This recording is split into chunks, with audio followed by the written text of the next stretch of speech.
Kristen yang berserah kepadanya. Kita lanjutkan.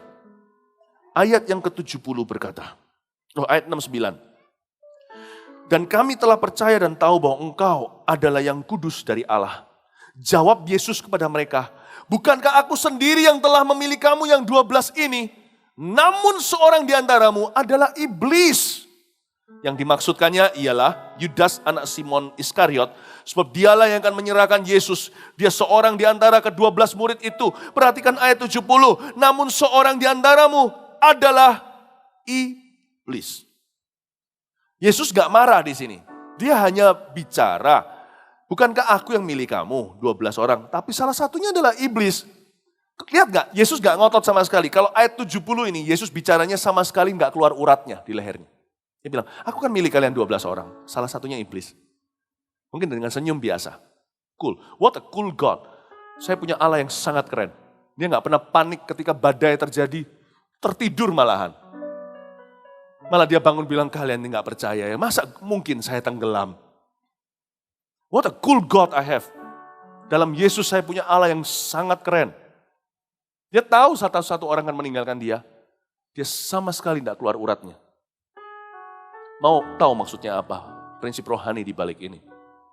Tidak perlu kita desperado sampai putus asa. Mempertahankan seseorang atau siapapun untuk tetap mencintai kita. Tetap tinggal dengan kita dan tetap mendukung kita. Tidak perlu diberatin kalau memang ada orang yang meninggalkanmu. Apalagi untuk alasan-alasan benar yang kau lakukan. Seorang wanita, pacar, diajak sama pacarnya, kalau kamu gak mau tidur sama aku putus sama kamu. Mana gua tahu kalau gua cocok sama lu? Kan harus tidur dulu. Pastikan sebelum Anda pergi, tampar dulu laki itu. Saya kasih, tidak dosa. Apa yang kuikat terikat di sorga, terlepas sorga bukan sembarangan. Kalau digituin perempuan, apalagi sudah dipegang, tampar dulu. Bilang, dengan senang hati, pergilah. Lalu setelah dia pergi, nangislah Anda di kamar, tapi besok pagi makan sarapan, udah lupakan dia. Kalau untuk alasan benar Anda berdiri, Anda ditinggalkan, dengar baik-baik, hubungan gitu mendingan dibekukan, dan Anda menyanyikan let it go, let it go.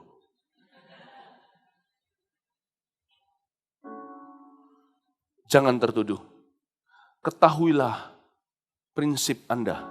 Dalam berbisnis juga sama. Kalau ada bisnis yang melayang karena Anda tidak mau diajak korupsi, diajak untuk nilep teks, atau apapun juga kalau Anda tidak mau. Bukan berarti orang kaku, kita harus cerdik seperti ular. Tapi kita harus tahu bahwa kita bukan ular, ada batasnya cerdik itu. Ada batasnya di mana kita cerdik seperti ular atau beneran kita ular. Ada batasnya. Saya cuma cerdik seperti, saya bukan. Lebih dari ini, aku adalah. Paham maksudnya, Bapak Ibu Saudara? Ada fine line di mana kalau Anda mau bisnis dengan saya, oke. Yang pasti saya tawarkan hal-hal yang mungkin di dunia saya bisa bersaing keras, servis, kualitas, kejujuran.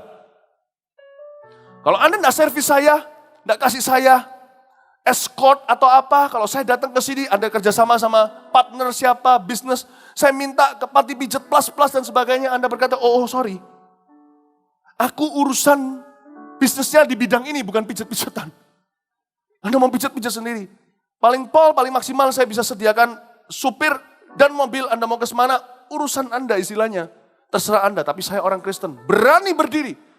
So dulu waktu saya pertama kali bisnis, tahun 98 pulang ke Indonesia, saya nggak langsung full time di gereja.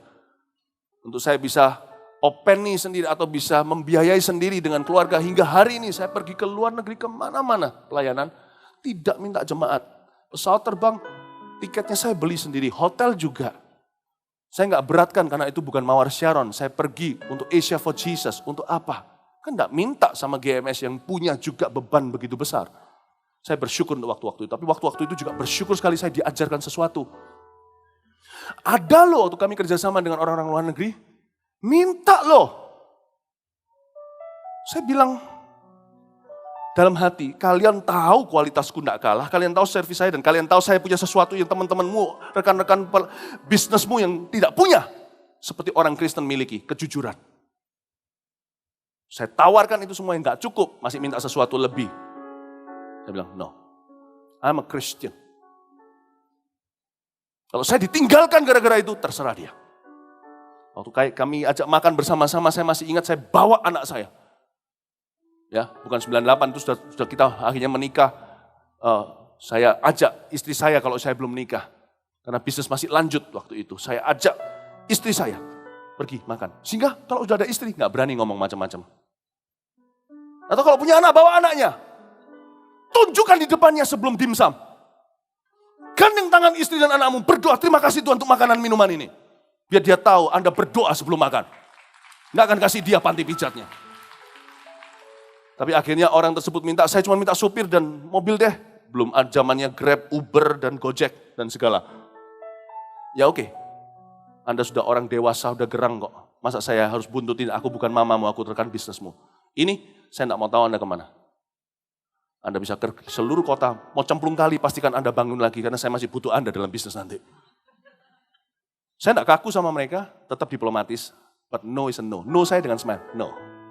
Coba latihan dulu kanan kiri, no dengan smile, no. No. Kalau saya ditinggal karena itu, terserah. Then you are just not my partner, the partner I'm looking for. Nah, berarti Anda bukanlah rekan yang saya cari itu. Tidak apa-apa, saya relakan. Anda harus punya pendirian. Tapi kalau saya tidak gini, tidak mau beli, kalau saya tidak ajak temani dia sampai ke night club segalanya, sampai minum sama dia, saya tidak. Kalah sama Tuhan Yesus. Ditanya malah, kamu tidak sekalian dah? Kamu tidak sekalian ninggalkan saya? Miliki dong percaya diri dalam Tuhan. Bahwa Tuhan menyertai, kadang-kadang kita dibawa ke lembah kekelaman, tidak apa-apa. Kalau kita pegang pada prinsip Tuhan yang berutang sama kita. Amin Bapak Ibu Saudara. Amin. Tidak perlu kita desperado putus asa untuk mempertahankan seseorang untuk mencintai kita. Tetap berbisnis dengan kita. Tetap mendukung kita, tetap memberi kita. Aku bukan hamba uang.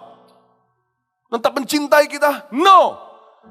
Kita harus bisa begini sama orang. Aku mengasihimu. Bukan karena sesuatu yang bisa aku dapat dari dirimu.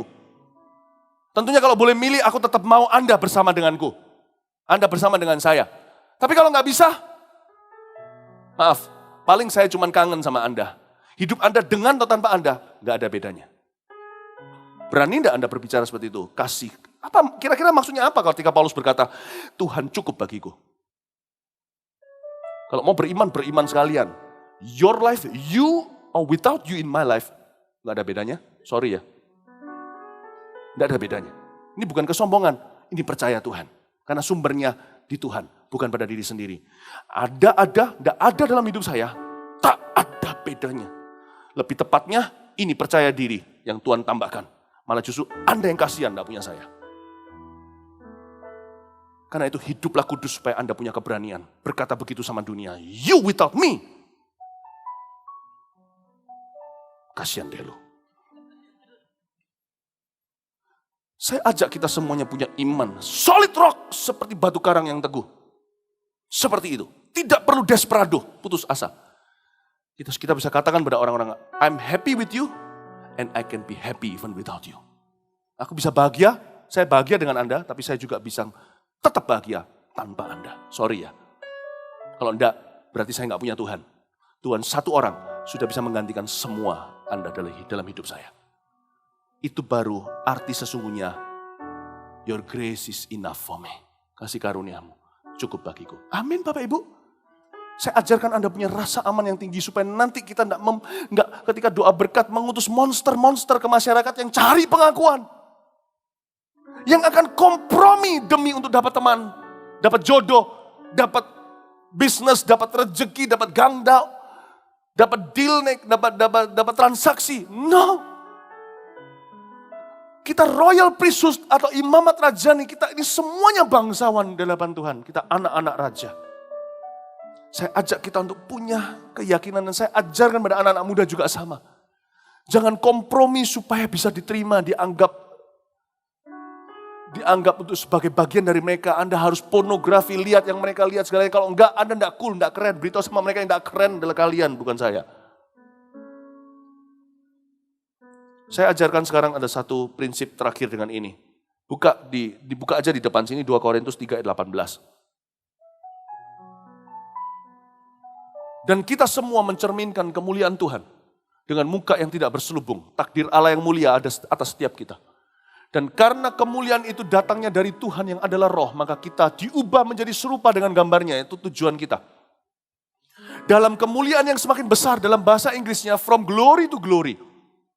Atau dari kemuliaan kepada kemuliaan yang lebih besar. From glory to greater glory. Dari kemuliaan kepada kemuliaan yang lebih besar. Sekarang saya mau jelaskan dua prinsip, dua hukum rohani yang sederhana. Bahwa ada asosiasi hubungan di dalam hidup ini dengan manusia yang akan mendatangkan kemuliaan atau mencuri kemuliaan. Akan ada asosiasi-asosiasi, berasosiasi dengan orang-orang tertentu, akan meningkatkan kemuliaan, increasing glory, atau decreasing glory, atau menurunkan kemuliaan Allah dalam hidupmu, sehingga Anda semakin tidak menjadi gambar dan rupa Allah. Jangan tuntut orang lain, jadilah orang yang meningkatkan kemuliaan dalam diri orang lain lebih dulu. Kalau Anda tidak punya teman sejati, jadilah teman sejati. Bagi orang tertentu, mungkin ada orang-orang yang akan jadi teman sejatimu. Namun demikian, ada manusia-manusia yang dalam takdir Allah dalam hidup kita ini, yang akan enhance atau memajukan takdir Allah yang mulia dalam hidup kita, atau menjatuhkan kita. Karena itu, saya jelaskan gimana caranya kita mengelola hubungan, gimana kita menangani dan menghadapi manusia-manusia di hidup kita, siapa adalah siapa, siapa adalah apa. Yang pasti nomor satu tulis dulu, ada orang-orang atau manusia-manusia yang punya kemuliaan Allah yang lebih besar. Kepada orang-orang seperti ini, dukunglah dan taburlah ke dalam hidup mereka. Saya ulang, menabur ini adalah PR kita, menabur atau mendukung atau menabur ke dalam hidup orang-orang yang kemuliaannya lebih besar dari kita. Kita semuanya adalah anak Tuhan, tapi tidak sama takaran iman atau takaran kemuliaan Allah. Ada yang kemuliaannya lebih besar. Saya kasih contoh, kemuliaan Daud memang besar, tapi kemuliaan Samuel lebih besar. Karena itu ketika Daud tidak bisa mengatasi masalahnya sendiri, dia pergi ke Rama atau dekat Rama tempat Samuel tinggal. Dia bersembunyi di balik orang tua ini. Ketika datanglah Saul, maka Saul sampai telanjang bulat bernubuat, dia nggak bisa deketi Daud karena Samuel ada di antara mereka. Dan Saul tidak bisa menjamah Daud karena urapan Samuel. Saul tidak bisa menjamah Daud karena urapan Samuel. Dari sini kita tahu bahwa Daud memang mulia, dia sudah terima urapan, tapi Samuel jauh lebih berpengalaman dan terlebih dahulu dekat sama Tuhan. Ada orang-orang yang Tuhan taruh di sekelilingmu yang membawa kemuliaan Allah. Yang alamiah apa? Orang tua. Kalau Anda langgar itu, Anda tidak akan panjang umur. Ada orang-orang yang mengandung kemuliaan Allah. Orang tua baik atau buruk, tetap orang tua Anda harus hormati. Ada secuil kemuliaan Allah dan perjanjiannya atas papa mama, sebaik apapun, seburuk apapun mereka. Anda harus tahu, berada di dekat orang-orang tua ini, Anda berada di dekat covenant atau perjanjian dengan Tuhan. Oke, tapi saya nggak bicara yang alamiah. Saya bicara juga yang supra alamiah. Ada orang-orang yang kemuliaannya lebih besar. Yosua belum punya kemuliaan yang lebih besar, tapi sebelum dia sendiri punya visi dari Tuhan, ketika dia ketemu dengan Jenderal Panglima Bala Tentara Sorga, diberitahu dia akan masuk ke tanah Kanaan dan merebutnya, bahkan ya apa yang tidak bisa diselesaikan oleh pendahulunya yaitu Musa. Dia akan ketemu dengan jenderal itu, panglima itu, lalu keesokan harinya disunat di Gilgal semua bangsa Israel, pemudanya yang umur 20 sekian. Sebelum Yosua punya visi dan instruksi yang begitu jelas, bertahun-tahun dalam hidupnya, dia nggak punya visi apa-apa, Allah nggak berbicara sama dia. Dia cuma dapat remah-remah ketika Musa pergi dari kemah pertemuan. Dia tetap berada di sana, ketinggalan dengan sengaja karena soaking dalam hadirat Allah. Atau terus berada dalam hadirat itu.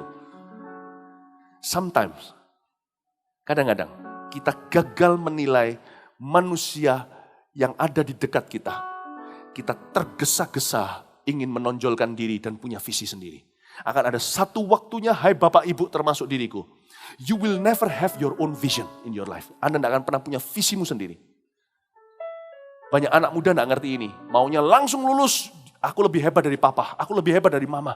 Malah datang gurui papa mamanya karena mentang-mentang sekolah di Amerika. Ada waktunya, hai anak muda. Ada waktunya Anda tidak akan punya visi sendiri. Anda bisa mencoba dengan ilmu pengetahuan yang Anda timba. Anda bisa coba dengan keyakinan dan PD Anda. Anda akan gagal pada waktu Anda gagal dan tersungkur. Wajahmu di lumpur di tanah. Anda akan berkata, Papa, Mama, tolong saya. Akan ada waktunya Anda harus terlebih dahulu mengenali karunia-karunia Allah yang ada di sekelilingmu. Yang paling mudah untuk saya terjemahkan adalah Bapak Ibu. Tapi nggak hanya itu. Ada orang-orang yang sudah punya kemuliaan Allah lebih besar di bidang-bidangmu. Belajar rendah hati dan belajar dari mereka. Belajar terlebih dahulu setia pada visi orang lain sebelum Allah memberi instruksi pada dirimu dan punya visi sendiri. Sebelum Musa mati, Yosua Allah tidak berbicara. Pahami ini. Itulah sebabnya jangan menista orang-orang yang Tuhan sertai. Itu tindakan bodoh yang bukan cuma memperlambat tapi bisa membuatmu gugur sebelum waktu.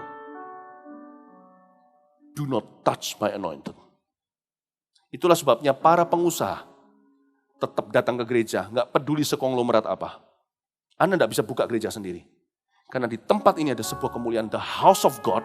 Rumah Allah lebih mulia dari rumah bisnismu. Dari sini Anda menyusup. Sekalipun di sana Anda raja, di sini Anda menyusup. Kemuliaan Allah. Karena sebelum Allah akan mengembangkan visimu atau menguji visi Anda masuk ke fase kedua, atau bahkan memberikan visi untuk pertama kali, Allah akan melihat bagaimana Anda membangun rumah Allah dulu. Itulah gak heran kata Hagai berkata, janganlah Anda kaget kalau semua pundimu bocor bawahnya, lubangnya ada di bawah. Anda makan gak kenyang, tidur gak pernah hangat. Bangun rumah, atapnya sap semua. Kenapa begitu? Karena visimu kau tonjolkan di atas visiku. Ada waktunya Anda harus mengenali. Sekalipun Anda konglomerasi bahwa rumah Tuhan kecil seupil itu lebih berharga di mata Allah daripada semua bisnismu se-Indonesia. Percaya gak? Allah akan menyelamatkan satu gereja kecil di pedalaman itu daripada bisnis Anda sedunia. Ada ayatnya di Mazmur. Karena Tuhan lebih mencintai gerbang Sion daripada bukit-bukitnya. Bapak, Ibu, Saudara, do not touch God's anointed. Jangan menista orang yang Tuhan sertai. Abraham juga sama kan? Ada kemuliaan lebih besar. Paulus, perhatikan. Gara-gara Paulus, sekian ratus orang waktu kapal karam tidak mati. Dan Tuhan dengan nyata beritahu tanpa takut Paulus menyombongkan diri. Karena dia toh sudah punya duri. Tenang aja, ada duri dalam dagingnya. Itu udah beres. Diberitahu gini, mereka akan selamat karena kamu ada di kapal. Apakah Tuhan hanya mati untuk Paulus saja 2000 tahun lalu? Enggak. Apakah Tuhan enggak mati untuk semua mereka, ratusan orang, 200 sekian itu di kapal itu? Iya. Tapi Paulus mengandung sebuah misi kemuliaan Allah yang lebih besar. Dan ratusan ini kecipratan berkat. Akan ada orang-orang seperti itu. Karena itu Tuhan ajarkan kepada saya dari sejak saya pertama kali kenal dia. I will test you, aku akan mengujimu untuk punya visi. Untuk bisa setia dengan visi orang dulu sebelum suatu hari aku memberimu visimu sendiri.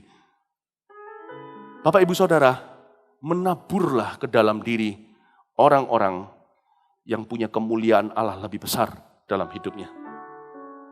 Dukunglah, jangan nista. Yang kedua, dukung dan taburlah ke dalam hidup orang-orang yang kemuliaannya, perhatikan, beda tipis dengan yang pertama, tapi bedanya sedunia.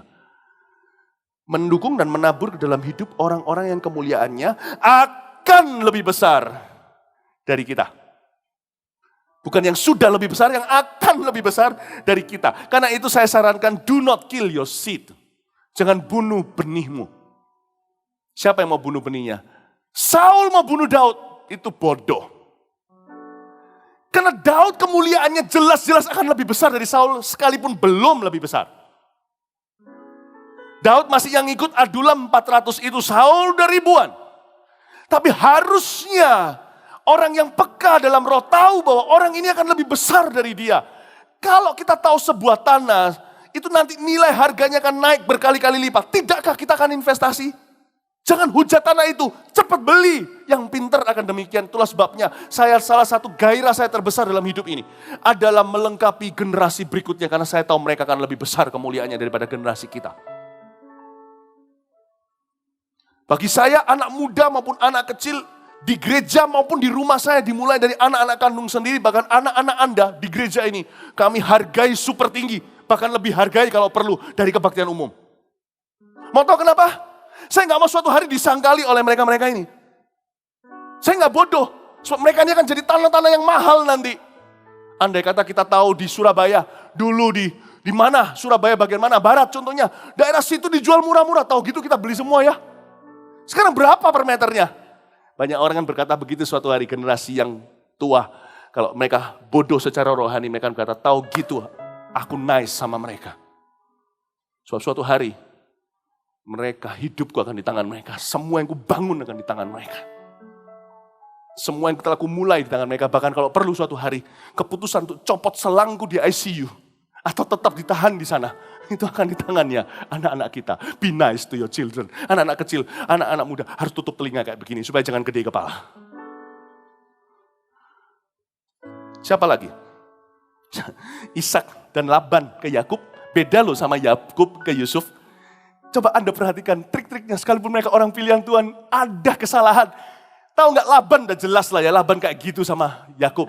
Sehingga waktu Yakub masuk ke kemuliaan lebih besar, Laban nggak diajak. Jangan berhenti sampai kita mau dihormati orang tua.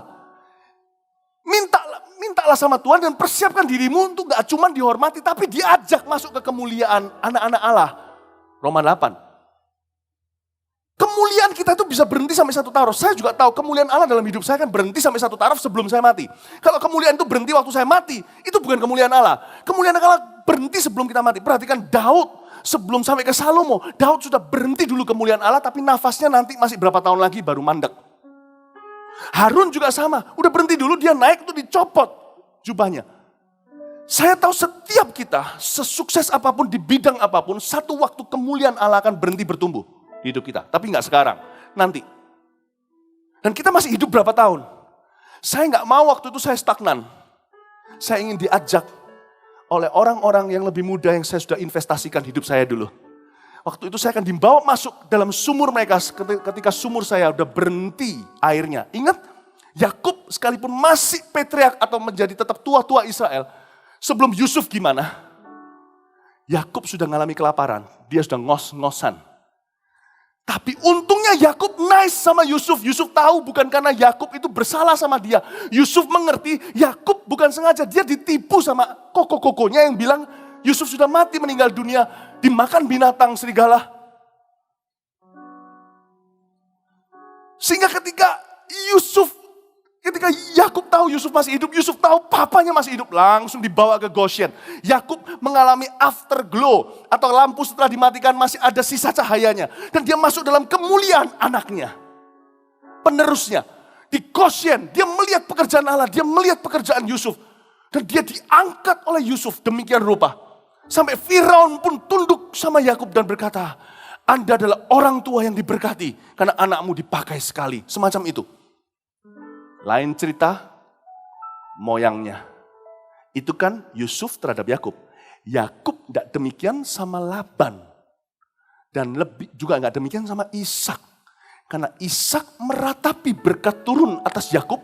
Dan Esau yang dipertahankan pada waktu itu. Dan ketika Yakub pergi Bapak Ibu Saudara, Ishak tetap pilihan Allah. Namun tidak masuk dalam the glory of the next person. Dia masuk dalam glory, tapi tidak greater glory. Karena Alkitab mengatakan from glory to greater glory. Dari kemuliaan kepada kemuliaan yang lebih besar. Dia masuk dalam kemuliaan, tapi dia berhenti sampai kemuliaan pribadi. Dia nggak masuk pada kemuliaan orang lain. Karena dia nggak pernah investasi kasih. Dan tidak pernah belanin. Paham ya? Ishak tidak diajak. Yakub ketika kembali bagaimana dan sebagainya. Ishak sudah tidak ada cerita. Tapi Yakub masih ada kelanjutan. Kalau sinetron masih ada tulisannya bersambung. Kemuliaannya. Di dalam kemuliaan Yusuf putra yang dikangeninya dikiranya sudah meninggal dunia. Ada Goshen, Ishak, buta meninggal dunia. Bayangkan, saya mau beritahu kepada Anda, do not kill your seed. Jangan bunuh benihmu. Pulang, duduk. Ketahuilah anak-anak kecil yang sekarang ngedot di depanmu itu, suatu hari akan jadi CEO-mu. Lihat, pulang, anak yang mungkin gak besar tapi sekarang masih Anda marah-marahin itu, suatu hari akan mencabut atau tetapkan selangmu. Pulang, investasi kepada mereka. Kepada generasi berikutnya. Orang-orang seperti itu. Ada satu hal yang mungkin Paulus sesali, dengan ini saya selesai. Ada satu orang yang dia buang. Namanya Markus. Yang akhirnya menjadi personal asistennya Petrus. Kemenakan Barnabas, dia gak mau bawa. Andai kata Paulus tidak bunuh kesempatannya, tetap percaya. Apa yang terjadi? Tahu gak? Markus ini namanya Yohanes Markus, penulis Injil Markus. Dan dia adalah seorang hamba Tuhan misionaris yang dipakai Tuhan sampai ke Eropa. Oh, mereka hubungan tetap baik. Tapi sampai ujungnya, yang dia sebut papa adalah Petrus, bukan Paulus. Bapak Ibu Saudara, kita sekali-kali bisa salah investasi. Tapi jangan kita bebal dan meremehkan dan mengabaikan orang-orang yang harusnya kita senangkan. Orang-orang yang harusnya kita tanamkan nilai-nilai kita. Orang-orang yang harusnya kita dengarkan. Orang-orang yang harus kita nasihati, kita ajak bicara, ajak pergi, luangkan waktu kualitas. Itu adalah manusia-manusia dalam takdir muliamu. Peduli amat dengan orang-orang yang tidak berhubungan dengan takdir muliamu. Mereka senang, tidak senang, gak usah dipikirkan. Apakah Anda pakai tas yang membanggakan mereka? Paling cuma jadi gosip sama mereka. Apakah Anda bisa membuat mereka terpukau dengan pakaian atau jam tanganmu yang mahal untuk membuat mereka berkata, wow, orang ini sukses dalam hidupnya? Peduli amat. Mereka hanyalah figuran dalam film hidupmu. Jangan investasikan pikiranmu kepada mereka. Investasikan pikiranmu kepada orang-orang di rumahmu dan lihat kanan kirimu. Ini orang-orang yang akan berhubungan dengan takdir muliamu karena kita satu gereja. Layani Tuhan, layani orang yang harus Anda layani. Dan lihatlah beberapa manusia yang Anda tabur sekarang. Suatu hari akan jadi tuaian terbesarmu. Beri tepuk tangan buat Tuhan. Mari kita semua bangkit berdiri. Terima kasih Tuhan Yesus. Haleluya. Anda diberkati Tuhan? Ya. Mulai ditanya, sekarang kita mulai harus merumuskan ulang. Whom should I love, whom should I love not? Ambil kembang gih. I love him not, I love him not. Dicopot satu-satu, aku harus cinta ini, aku enggak cinta ini, aku enggak cinta. Hidup terlalu pendek, jangan cinta semua orang. Kasih semua orang. Tapi lampiaskan, curahkan cintamu hanya kepada beberapa orang. Karena hidupmu hanya berlalu, seperti bunga yang layu. Pastikan Anda investasikan di tempat yang benar. Anak pasti, keluarga, jangan lupa, jangan abaikan. Suami istri Anda, saudara seiman, gereja Anda, ini mercusuarnya. Keluarga Anda turun-temurun akan bergantung dengan ini. Ini hancur, ada sesuatu bolong di hidupmu. Persembahkan untuk itu. Atur ulang kembali. Apa yang perlu, apa yang gak perlu. Siapa adalah siapa adalah apa, siapa yang perlu, siapa yang tidak. Mari kita jangan sampai juling rohani. Pandang yang Tuhan suruh kita pandang. Tutup matamu, abaikan yang Tuhan suruh abaikan. Saya berdoa Anda mengerti manusia siapa yang ada dalam takdir mulia Anda. Kalau Anda pernah ditinggalkan, semua orang pernah. Destiniku tidak bergantung dengan mereka yang pergi. Tapi mereka yang ada di depanku, inilah destiniku. Inilah takdir muliaku. Aku akan cintai setiap hari. Saya juga secara pribadi tahu siapa Anda dalam hidup saya. Saya memberi firman apapun juga, saya nggak asal-asalan. Kalau paling stres buat saya itu khotbah di rumah sendiri. Bener, saya khotbah keliling itu lebih gampang. Saya kalau sama orang-orang sendiri tidak pernah kasih khotbah yang ulang. Kecuali menu harus sama. Di tempat lain, saya selalu kasih khotbah yang sudah saya khotbahkan di pusat. Di pusat sini selalu yang paling baru. Karena I know who you are to me. Saya mungkin di luar sana sebagai evangelist. But here I'm one of you. Di sini saya salah satu dari Anda. If you want to give your best, yang terbaik, yang paling fresh, kasih orang-orang yang stay di hidupmu. Anda akan, sebab orang-orang itu dengan mereka engkau akan bertumbuh. Dan orang yang kau cintai bertumbuh bersama dengan mereka. Kalau Anda mau memberikan terbaik, kasih pada orang-orang untuk orang-orang yang tinggal bersama denganmu. Pergilah ke tempat kerjamu, cintai stafmu. Kasih, cintai, jangan salah ngerti ya, cintai stafnya. Kasih staf Anda. Anda harus menginspirasi loyalitas. Ingat manusia gak cuma makan gaji. Be nice ke mereka. Pilih kata-kata untuk memarahi mereka dan marah jika perlu. Dan kalau perlu marah, pastikan seperlunya. Pastikan yang mengubah behavior atau kelakuan bukan karena frustrasi Anda curahkan, Anda tidak punya solusi, lebih baik diam. Kalau Anda punya solusi, tolong ditata, jelaskan solusinya apa dan di mana. Bukankah untuk itu Anda jadi pemimpin? Kalau Anda jangan pimpin mereka. Anda terus solusi dulu, bukan frustrasi, marahnya numpang solusi. Maka marah itu profesional. Pastikan Anda beritahu ini solusinya. Kalau Anda tidak troubleshooting, jangan marah, jangan buka mulut. Tidak ada gunanya. Bukan hanya tak ada solusi dan behavior kelakuan tidak berubah, apalagi pekerjaan. Malah akan ada luka hati. Anda harus inspire loyalty, menginspirasi loyalitas. Bukan main perintah. Kembali ke tempat kerja Anda. Orangkan mereka dulu sebelum staffkan mereka. Dengan rekan kerja Anda. Dan segalanya, jangan setelah itu bye-bye. Kalau setelah orang beli dan sebagainya, ingati mereka, coba. Hai Ci, dan sebagainya. Jangan cuma mau lihat uangnya. Coba berusaha ingati, belajar dari Pak Yusuf selalu ingat jemaat. Belajar kasih servis yang berlebih, mil kedua.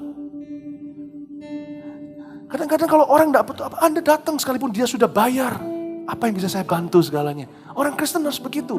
Inspire loyalty, loyalitas. Anda akan dapat bukan customer sekali-kali. Customer yang sama berulang-ulang kali, ketambahan customer berikutnya akan kuadrat-kuadrat. Orang yang menginspirasi loyalitas tidak akan berhenti di satu transaksi. Orang yang transaksi cuma sekali-kali lalu senang pergi happy ya, gak dapat lagi. Tapi kalau Anda terus loyalitas yang Anda tekankan, orang sama terus kembali, itulah sales champion. Dalam pelayanan saya tekankan yang sama.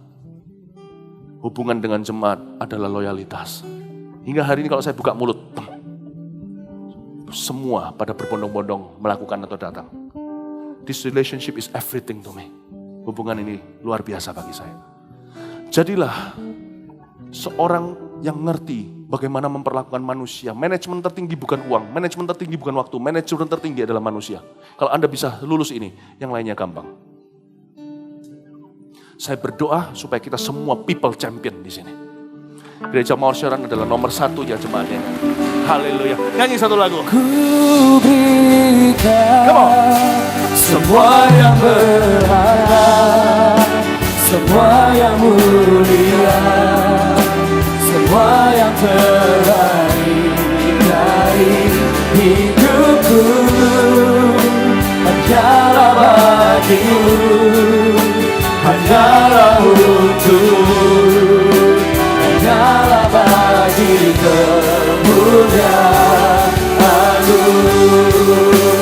Ku berikan semua yang berharga, semua yang mulia, semua yang terbaik dari hidupku.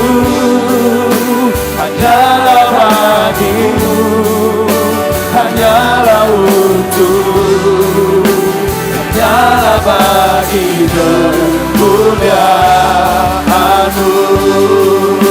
Ku berikan semua yang berharga, semua yang mulia, semua yang terbaik dari hidupku. Hanyalah bagimu, hanyalah untukmu, hanyalah bagi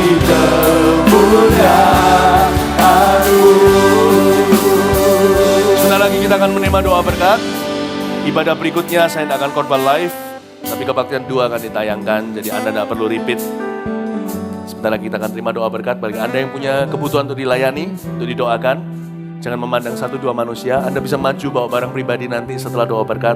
Akan ada konselor, CG leader, dan juga hamba-hamba Tuhan full timer, pendeta-pendeta bahkan yang akan mendoakan Anda di depan sini.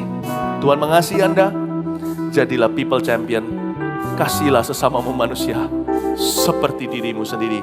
Dan inilah perintah Allah yang utama.